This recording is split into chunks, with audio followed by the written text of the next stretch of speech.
Hello सम्पूर्णमा नमस्कार। आज फेरि अकाउन्टिङ सफ्टवेयर टेलीको अर्को भिडियो लिएर आएको छु। हजुरहरूलाई यो भिडियो मन परेमा आफ्ना साथीहरूलाई सेयर गर्नुहोला र यस्तै अन्य भिडियोहरू हेर्नको लागि टेकफ्याप च्यानललाई सब्स्क्राइब गरी नजिकै रहेको बेल आइकन थिच्नुहोस्। अब आजको कोर्सतिर लागौं। यहाँनिर अगाडि देख्न सक्नुहुन्छ। अगाडि पनि अघिल्लो भिडियोमा पनि हामीले ट्याली प्रोग्रामलाई कसरी ओपन गर्ने भन्ने कुरा सिकिसकेका छौं।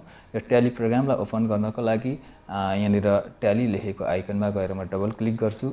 अघिल्लो भिडियोमा हामीले ब्रिटिश ल्याङ्ग्वेज भन्ने एउटा कम्पनी क्रिएट गर्यौं। त्यसपछि कम्पनीलाई कसरी चाहिँ मोडिफाई गरिन्छ भनेर मोडिफाई गर्न सिक्यौं र कम्पनीलाई डिलिट गर्नसम्म सिक्यौं भने आज हामी यो मास्टर्स भन्ने देख्न सक्नुहुन्छ हजुरहरूले। यो ट्याली हैन, गेटवे अफ ट्यालीमा मास्टर्स भित्रको अकाउन्ट्स इन्फो र इन्भेन्टरी इन्फोका बारेमा कुरा गर्नेछौं।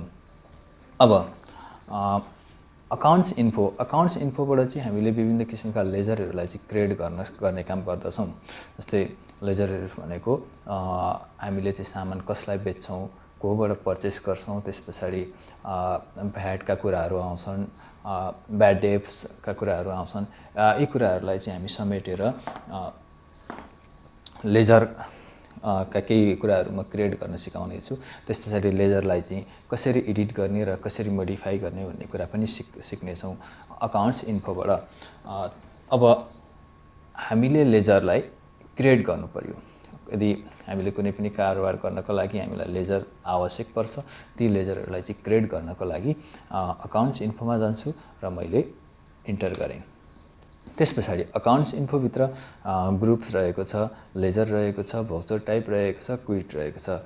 लेजर क्रिएट गर्नको लागि त्यसमध्ये लेजर्स भन्ने अप्सन रहेको छ। सेकेन्ड अप्सनमा जान्छु र म यसलाई इन्टर गर्छु। त्यसपछि अब के गर्ने हो त हामीले लेजरलाई क्रिएट गर्ने भने क्रिएट रहेको छ। त्यसपछि डिस्प्ले हैन, डिस्प्ले भनेको हामीले अघिल्लो भिडियोमा पनि भन्यौं, डिस्प्लेले हेर्ने काम गरिन्छ भने अल्टर भनेर दिएको छ। अल्टरले मोडिफाई र डिलिट गर्ने काम गर्दछ भने आज सबैभन्दा फर्स्टमा हामी क्रिएटमा गएर नयाँ लेजरहरू क्रिएट गर्ने काम गर्दछौं। अब यो लेजर गरिराख्दाखेरि दुईटा जस्तै क्याश र पीएल यानी कि प्रॉफिट एन्ड लस अकाउन्ट चाहिँ हामीलाई यही डिफल्ट दिएको हुन्छ ट्याली प्रोग्राममा, जुनलाई हामी हेर्न सक्छौं। डिस्प्लेमा गएर अहिले के दिएको छ भन्दा एउटा क्याश अकाउन्ट भनेर दिएको छ भने अर्को प्रॉफिट एन्ड लस अकाउन्ट भनेर दिएको छ। अब योदेखि बाहेकका लेजरहरू हामीले आफै क्रिएट गर्नुपर्ने हुन्छ, जुनलाई क्रिएट गर्नको लागि हामी क्रिएटमा जान्छौं। म यहाँ इन्टर गरेँ। त्यसपछि नेम, लेजरको नाम के छ त? यदि हामीले बिजनेस सुरु गर्दैछौं हैन, कुनै पनि कम्पनीमा चाहिँ हामीले एन्ट्री गर्दैछौं, बिजनेस सुरु गर्दैछौं भने अथवा त्यसलाई चाहिँ भनिन्छ स्टार्टेड बिजनेस भनेर भनिन्छ।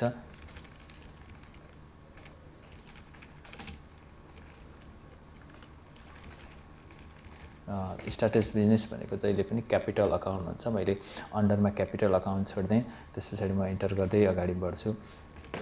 अब हाम्रो एड्रेस पनि यदि छ भने एड्रेस लाउन सकियो हैन, सेल्स ट्याक्स नम्बर भनेर दिएको छ, यदि त्यो छ भने लाउन सकियो र इन्टर गर्दै अगाडि बढ्ने। यसैगरी अन्य लेजरहरू गर्नु पर्यो भने अब फर्निचर अकाउन्ट्स भनेर लाउन सकियो। जस्तै हामीले फर्निचरको बारेमा कारोबारहरू गर्नु पर्यो भने फर्निचर अकाउन्ट भनेर दिएको छ। मैले अकाउन्ट्स भनेर लेखेँ। फर्निचर अकाउन्ट्स केमा पर्छ भनेर हामीले बुझेका छौं। यदि हामी कमर्स पढेका विद्यार्थीहरू हौं अथवा हामीले अकाउन्ट पढेका विद्यार्थीहरू छौं भने हामीले बुझ्छौं फर्निचर केमा पर्छ भन्दा फिक्स एसेट्स भनेर हामीले पढेको हुन्छौं। फर्निचर फिक्स एसेट्समा पर्छ। यो क्यापिटल अकाउन्टको ठाउँमा मैले एफ टाइप गरेँ भने एफ को अल्फाबेटमा जान्छ र यहाँनिर एफबाट एउटै मात्र रहेको छ फिक्स एसेट्स। यसैलाई मैले इन्टर गर्छु र अगाडि बढ्छु। त्यसैगरी अन्य लेजरहरू पनि हामीले यसरी क्रिएट गर्न सक्छौं। सपोज मैले पर्चेस अकाउन्ट भनेर लाएँ। पर्चेस अकाउन्ट केमा पर्छ भन्दा पर्चेस अकाउन्टमै पर्छ। जस्तै मैले पी टाइप गरेँ अनि यहाँनिर तल जान्छु र पर्चेस अकाउन्टमा गएर म इन्टर गर्छु अनि फेरि इन्टर गर्दै गएँ भने पर्चेस अकाउन्टमै पर्छ। त्यसैगरी भ्याट अकाउन्ट केमा पर्छ भन्दा भ्याट चाहिँ ड्युटिज एन्ड ट्याक्सेस भन्ने अन्डर चाहिँ ड्युटिज एन्ड ट्याक्सेसमा पर्छ। मैले यसलाई इन्टर गर्दै जान्छु अगाडि। अब यहाँनिर सोध्छ जस्तै पर्सेन्टेज अफ क्यालकुलेसन भन्छ। हामीले यहीँनिर गएर यदि फिक्स भ्याट सबै सम्पूर्ण सामानमा एउटै भ्याट लाग्छ भने यहीँनिर गएर लाउन पनि सक्छौँ, होइन भने पछि हामीले इन्डिभिजुअल भ्याटहरू पनि लाउन सक्छौँ। त्यस पछाडि अर्को कुरा, अब ल मैले सेल्स अकाउन्ट लेखेँ। सेल्स अकाउन्टमै पर्छ। सेल्स डिस्काउन्ट सेल्स अकाउन्टमै पर्छ। त्यस पछाडि मैले ब्याङ्क जस्तै नेपाल BANK ब्याङ्क लेखेँ। नेपाल ब्याङ्क जस्तै ब्याङ्कहरू सम्पूर्ण ब्याङ्क अकाउन्टमै पर्ने भएकोले मैले बी टाइप गरेर ब्याङ्क अकाउन्ट चुज गर्छु। अब यहाँनिर ब्याङ्कको होइन अकाउन्ट नम्बरहरू एड्रेसहरू लेख्न सकिन्छ। र यसरी मैले केही लेजरहरू क्रिएट गरेँ। अब यी लेजरहरूलाई चाहिँ कहाँबाट कसरी हेर्ने त भनेर हेर्नको लागि जस्तै डिस्प्लेमा गएर लेजरहरू क्रिएट भएका लेजरहरू हेर्न सकिन्छ। जस्तै डिस्प्लेमा जाने, डिस्प्लेमा गएर चाहिँ अघि हामीले हेऱ्यौँ क्यास र PL यानि कि प्रफिट एन्ड लस भनेर दुईवटा लेजरहरू क्रिएट भएका थिए भने अब यहाँनिर थप्यो फर्निचर अकाउन्ट थप्यो, नेपाल ब्याङ्क थप्यो, होइन प्रफिट एन्ड लस त अगाडि पनि थियो, पर्चेस अकाउन्ट थप्यो, सेल्स अकाउन्ट, अनि स्टार्टेज बिजनेस भयो, भ्याट अकाउन्ट, यिनीहरू चाहिँ भनेका लेजरहरू हुन्। यसरी हामीले लेजर क्रिएट गर्न सक्छौँ। भने अब मलाई कुनै एउटा लेजर चाहिँ चेन्ज गर्नु पर्यो, एडिट गर्नु पर्यो अथवा मोडिफाई गर्नु पर्यो भने म त्यो लेजरलाई मोडिफाई गर्नको लागि के गर्ने भन्दा अल्टरमा जान्छु। अल्टरमा गएर मलाई यहाँनिर रहेको नेपाल ब्याङ्कलाई चाहिँ मैले चेन्ज गर्नु पर्यो। नेपाल ब्याङ्क होइन त्यो क्रिस्ट ब्याङ्क अथवा NIC ब्याङ्क थियो भने यसलाई NIC ब्याङ्क नेपाललाई चाहिँ NIC बनाउनु पर्यो भने के गरिन्छ त भन्दा यसलाई NIC ब्याङ्क भनेर अब ब्याङ्क अकाउन्टमै पर्छ। ब्याङ्क जति सम्पूर्ण ब्याङ्कहरू ब्याङ्क अकाउन्टमै पर्छन्। अब यसरी हामीले मोडिफाई गर्न सकिन्छ। भने अर्को यसलाई चाहिँ अब यो लेजरमा भएका कुराहरूलाई डिलिट गर्नु पर्यो भने पनि अल्टरको प्रयोग गरिन्छ। जस्तै मैले यहाँनिर भएको भ्याट अकाउन्टलाई चाहिँ डिलिट गर्नु पर्यो भने यहाँनिर छ भ्याट अकाउन्ट, यसलाई डिलिट गर्नु पर्यो भने अल्टसँग डी हामीले अकाउन्टमा कुनै पनि लेजरहरू, कुनै पनि आइटमहरू, कुनै पनि कुराहरू डिलिट गर्नु पर्यो भने यसको सर्ट फर्म रहेको छ अल्ट प्लस डी। अल्टसँग डी थिच्नु पर्ने हुन्छ। अल्ट डी थिच्यो भने अब डिलिट गर्ने कि नगर्ने भनेर सोधिएको छ। डिलिट गर्ने हो भने एस अथवा इन्टर, डिलिट नगर्ने हो भने एन अथवा नोटमा गएर सेलेक्ट गर्नुपर्ने हुन्छ। मैले चाहिँ यसलाई डिलिट गर्ने भएँ भने म यसलाई एस अथवा इन्टर गरेर डिलिट गर्छु। अब यहाँ लिस्ट अफ अब डिस्प्लेमा गएर पनि हेर्न सक्नुहुन्छ भ्याट अकाउन्ट यहाँदेखि हटिएको छ। यसरी लेजरलाई चाहिँ क्रिएट गर्न सक्नुहुन्छ। लेजरलाई चाहिँ मोडिफाई गरेर यसको स्पेलिङहरू, नामहरू लेजरै चेन्ज गर्न सक्नुहुन्छ भने अर्को लेजरलाई चाहिँ डिलिट गर्न पनि सक्नुहुन्छ अल्टरबाट। अब त्यस पछाडि आज अर्को अप्सनमा जान्छु। यहाँनिर मास्टर्सभित्र चाहिँ अर्को इन्भेन्टरी इन्फो भनेर दिएको छ। यस इन्भेन्टरी इन्फोबाट चाहिँ हामीले जस्तै कुनै पनि सामानको कारोबार गर्नुपर्दा कुन सामानको कारोबार गर्ने, त्यो कुन ग्रुपमा पर्छ, कुन क्याटेगोरीमा पर्छ, त्यसलाई चाहिँ हामीले कुन कुन युनिटमा नापेर चाहिँ पर्चेस गर्ने हो भने पर्चेस गर्छौँ, सेल्स गर्ने हो भने सेल्स गर्छौँ। ती कुराहरू चाहिँ हामी इन्भेन्टरी इन्फोमा गएर हेर्छौँ। अब इन्भेन्टरी इन्फोमा गएर मैले इन्टर गरेँ भने यहाँनिर हामीलाई जम्मा स्टक ग्रुप्स दिएको छ, स्टक आइटम्स, अनि युनिट्स अफ मेजर्स भनेर दिएको छ। अब यसदेखि बाहेक अनि भाउचर टाइप्स भनेर दिएको छ र क्विट दिएको छ। अब यसदेखि बाहेक हामीलाई एउटा कुन अप्सन चाहिन्छ भन्दा स्टक क्याटेगोरी, होइन कुनै पनि सामानको चाहिँ क्याटेगोरी छुट्याउनु पर्ने हुन्छ हामीले। जस्तै कि first class, second class, third class, A category, B category, C category. अब यस्ता क्याटेगोरीहरू छुट्याउनको लागि हामीलाई एउटा स्टक क्याटेगोरी भन्ने अप्सनको आवश्यक पर्छ, जुन ल्याउनको लागि किबोर्डको मा रहेको F11 कीलाई चाहिँ थिच्नुहोस्। F11 की थिचिसकेपछि यहाँनिर कम्पनी फिचर्स भनेर आउँछ। अब यसभित्र रहेको इन्भेन्टरी इन्फो जस्तै इन्भेन्टरी फिचर्समा जाने, जस्तै अकाउन्टिङ फिचर्स छ अनि इन्भेन्टरी फिचर्स छ। त्यसमध्येको इन्भेन्टरी फिचर्समा जानुहोस् र यसलाई इन्टर गर्नुहोस्। अब यति गरिसके पछाडि यहाँनिर चाहिँ हामीले देख्न सक्छौँ मेन्सन स्टक क्याटेगोरिज भनेर रहेको छ। यसलाई चाहिँ वाइ टाइप गरेर इन्टर गर्दै यसलाई एक्सेप्ट गर्न सक्नुहुन्छ।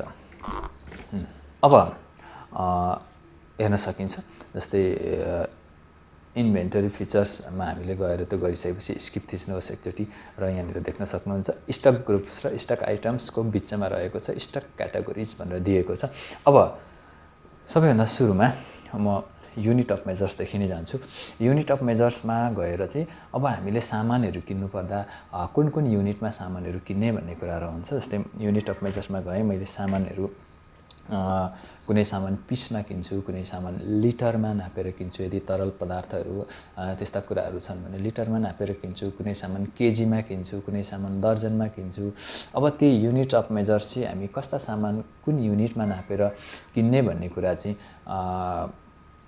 मा भर पर्छ। त्यसले गर्दा मैले युनिट अफ मेजर्समा गएर स्याम्बलमा के स्याम्बल जस्तै मैले किलोग्रामलाई चाहिँ स्याम्बल के हो त भन्दा केजी, मैले केजी बनाएँ। अब केजीको फर्मल नेम भनेको चाहिँ किलोग्राम। हजुरहरूले यहाँ किलोग्राम लेख्न सक्नुहुन्छ होइन, यत्तिकै म चाहिँ केजी नै लेखेको बुझ्छु भन्नुहुन्छ भने यहाँलाई चाहिँ यत्तिकै इन्टर गरेर पनि अगाडि जान सक्नुहुन्छ। नभए यो फर्मल नेममा चाहिँ यसको फर्मल नेम पुरा नाम के हो त्यो लेख्नुपर्ने हुन्छ। त्यसै गरी अर्को पिसिएस, ल यसलाई चाहिँ म पिसेस पनि लेख्न सकिन्छ। यो चाहिँ कुनै सामान हामीले पिसमा किन्नुपर्ने छ भने यसलाई पिसेसमा नापिन्छ। त्यसै गरी अर्को सामान जस्तै कुनै तरल पदार्थहरू छन् होइन, त्यस्ता लिक्विडहरू छन् भने यसलाई हामीले चाहिँ एलटिआर भनेर लिटरमा पनि यस्ता सामानहरूलाई पर्चेस गर्न सक्छौँ। त्यस्ता सामानहरूलाई चाहिँ हामीले लिटरमा किन्नुपर्ने हुन्छ र त्यस्ता सामानहरूलाई लिटरमा नापिन्छ। अब यो लिटरमा यसलाई चाहिँ म इन्टर गरेर अगाडि बढ्छु। अब यसलाई पनि हामीले चाहिँ एडिट अथवा हेर्नु पर्यो भने डिस्प्लेमा गएर हेर्न सकिन्छ। त्यसै गरी यसलाई चाहिँ हामीले अल्टरमा गएर चाहिँ यसलाई चाहिँ एडिट अथवा मोडिफाई गर्न सक्नुहुन्छ हजुरहरूले पनि। यसलाई चाहिँ हामीले अल्टरबाट चाहिँ एडिट गर्न पनि सक्छौँ भने अर्को मोडिफाई गर्न सक्छौँ। अर्को अप्सन रहेको छ स्टक ग्रुप्स।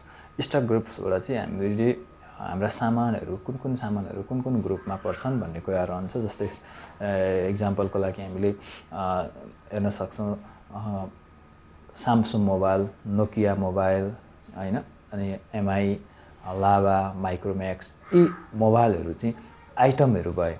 तर यी मोबाइलहरूको ग्रुप्स भनेको चाहिँ मोबाइल भनेको ग्रुप्स भयो र मोबाइलभित्र पर्ने यी साना कुराहरू छन् जस्तै स्यामसङ, नोकिया होइन, यी चाहिँ एउटा आइटम्स भयो। राइस होइन, राइस जस्तै बासमती, मनसुली, रन्जित यी भनेका चाहिँ एउटा आइटमहरू भयो भने राइस भन्ने बित्तिकै एउटा ग्रुप भयो। बाइक एउटा ग्रुप भयो, बाइकभित्र पर्ने हिरो, हन्डा, बजाज होइन, यी भनेका चाहिँ यामाहा, यी भनेका चाहिँ के भयो त साना आइटम्सहरू भयो। त्यसले गर्दा स्टक ग्रुप्समा चाहिँ म केही इक्जाम्पलहरू अथवा स्टक ग्रुप्सहरू बनाउँछु।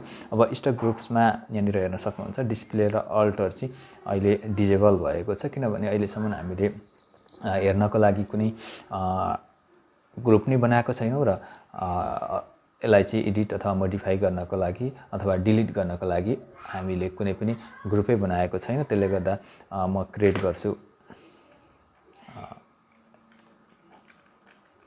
मोबाइल एउटा ग्रुप भयो,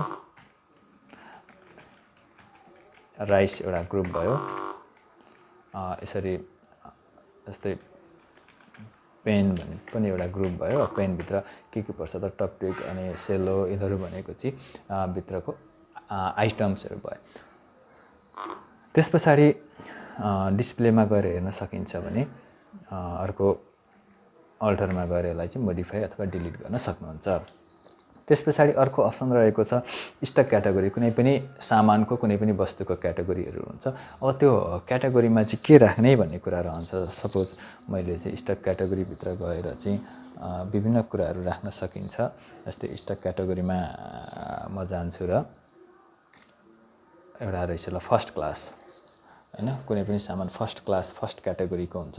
त्यसलाई चाहिँ मैले फर्स्ट क्लास अथवा फर्स्ट मात्र लेख्दा पनि भयो, अथवा फर्स्ट क्लास। कुनै सामान सेकेन्ड क्लास,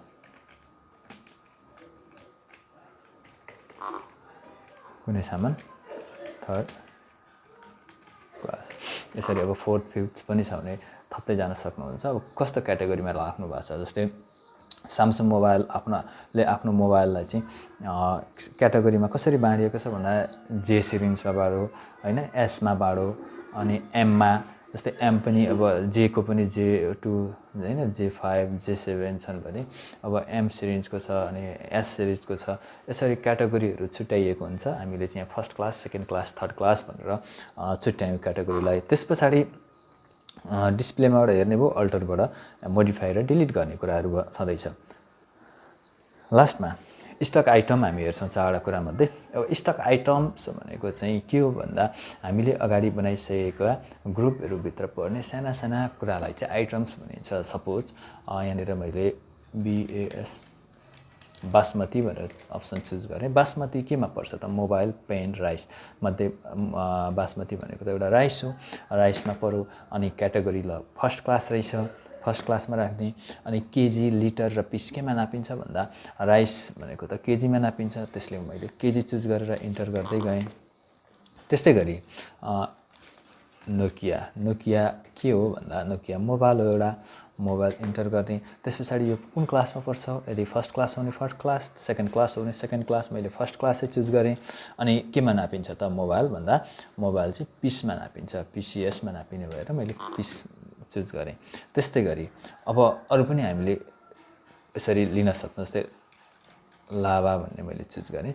लाभा केमा पर्छ भन्दा लाभा पनि मोबाइलमा पर्छ। लाभा चाहिँ ल सेकेन्ड क्लास रहेछ मानिलिउँ।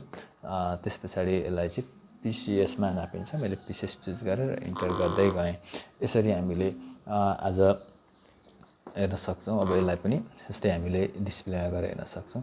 के चुज गऱ्यौँ भन्दा बासमती, लाभा र नोकिया, यी चाहिँ भनेका स्टक आइटम्सहरू भए भने अल्टरबाट सच्याउन अथवा एडिट गर्न र मोडिफाई गर्न अथवा मोडिफाई गर्न र यसलाई डिलिट गर्ने काम गरिन्छ। अब यसरी आज हामीले अकाउन्ट्स इन्फो र इन्भेन्टरी इन्फोका कुराहरूलाई गऱ्यौँ।